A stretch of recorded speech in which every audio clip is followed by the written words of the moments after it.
മുസ്ലിം ലീഗിനെ കുറിച്ചാണ്. അവരുടെ നറികെട്ട രാഷ്ട്രീയത്തെ കുറിച്ച് പ്രതിപാദിക്കാതെ പോകുന്നത് ശരിയല്ല. അതെന്തൊക്കെയാണെന്നല്ലേ ഇതാ കണ്ടു നോക്കൂ. ഒരു യുവാവിനെ കൊല്ലാൻ വേണ്ടി ഇസ്ലാം മത വിശ്വാസിയായ ഒരു സ്ത്രീയെ കൊണ്ട് താൻ നിസ്കാരപ്പായിൽ വെച്ച് ബലാത്സംഗം ചെയ്യപ്പെട്ടു എന്ന് കള്ളം പറയിച്ച പാർട്ടിയാണ് മുസ്ലിം ലീഗ്. രാജ്യത്തെ മതത്തിന്റെ പേരിൽ തമ്മിലടിപ്പിച്ച് മുസ്ലിങ്ങളെ രണ്ടാം കിട പൌരന്മാരാക്കാനുള്ള പൌരത്വ ഭേദഗതി നിയമത്തിന് പിന്തുണച്ചവരുടെ പേരാണ് ലീഗ്.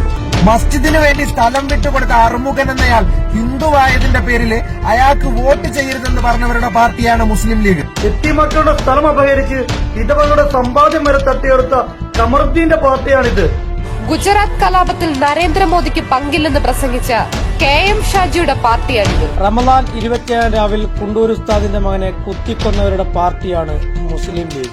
പരിശുദ്ധമായ ഹജ്ജ് കർമ്മത്തിന് കേരളത്തിന് അനുവദിച്ചു കിട്ടിയ കോട്ട വിറ്റ് കാശാക്കിയവരുടെ പാർട്ടിയാണ് ലീഗ്. BJPയുടെ നേതൃത്വത്തിലുള്ള ഫാസിസ്റ്റ് ഭരണകൂടം പാർലമെന്റിൽ മുത്തലാഖ് ബില്ല് പാസാക്കുമ്പോൾ അതിനെതിരെ വോട്ട് ചെയ്യാതെ അവർക്ക് വേണ്ടി മുട്ടടഞ്ഞ പാർട്ടിയുടെ പേരാണ് മുസ്ലിം ലീഗ്. എട്ടിക്കുളം തക്കുവ മസ്ജിദിൽ കുത്തുബ നടത്തിക്കൊണ്ടിരുന്ന ഖത്തീബിനെ ആക്രമിച്ച് ആ കുത്തുബ മുടക്കിയ, ആ നമസ്കാരം മുടക്കിയ പാർട്ടിയുടെ പേരാണ് മുസ്ലിം ലീഗ്. മുസ്ലിങ്ങളെ ഉന്മൂലനം ചെയ്യാൻ നടക്കുന്ന RSSന്റെ കൂടെ ചേർന്ന് നാഗപ്പൂർ മുനിസിപ്പാലിറ്റി ഭരിച്ച പാർട്ടിയാണ്. ഓണപ്പറമ്പിലെ പള്ളിയും മദ്രസയും കത്തിച്ച പാർട്ടിയാണ് മുസ്ലിം ലീഗ്. സുനാമിയുടെ പേരിൽ ദുരിതമനുഭവിച്ചവരുടെ ചിത്രങ്ങൾ കാണിച്ച് പിരിവ് നടത്തി മുക്കിയവരുടെ പാർട്ടിയാണ് മുസ്ലിം ലീഗ്. താനൂരിലെ കോർമാൻ കടപ്പുറത്തുള്ള SSF ഓഫീസ് ആക്രമിച്ച് ഖുറാനും കിതാബുകളും തീയിട്ടവരുടെ പാർട്ടി കൂടിയാണ് ലീഗ്. ഓർമ്മയിൽ ഉണ്ടാവണം. മദ്രസ അധ്യാപകനായ അബ്ദുൽ ഖാദറിന്റെ തലയിൽ കമ്പിപ്പാര അടിച്ചു കയറ്റി കൊന്നവരുടെ പാർട്ടിയാണ് ലീഗ്. ഇത്രയും കാര്യങ്ങൾ നിങ്ങളോട് പങ്കുവെക്കാനുണ്ടായ വികാരം മറ്റൊന്നുമല്ല.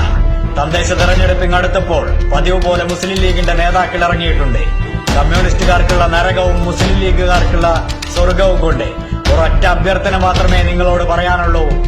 മതം പറഞ്ഞു വരുന്നവരെ അകറ്റി നിർത്തുക. മതനിരപേക്ഷ മൂല്യങ്ങൾ ഉയർത്തിപ്പിടിക്കുന്ന ഇടതുപക്ഷത്തോടൊപ്പം അണിചേരുക. നമുക്കൊന്നിച്ചു നിൽക്കാം, ഒന്നിച്ചു മുന്നേറാം. കാത്തയ സമ്മതിദാനം ഇടതിനായി ഇടണം. പോളിംഗ് ബൂത്തിൽ ചെന്നിടുമ്പോൾ നല്ലൊരു നാളെ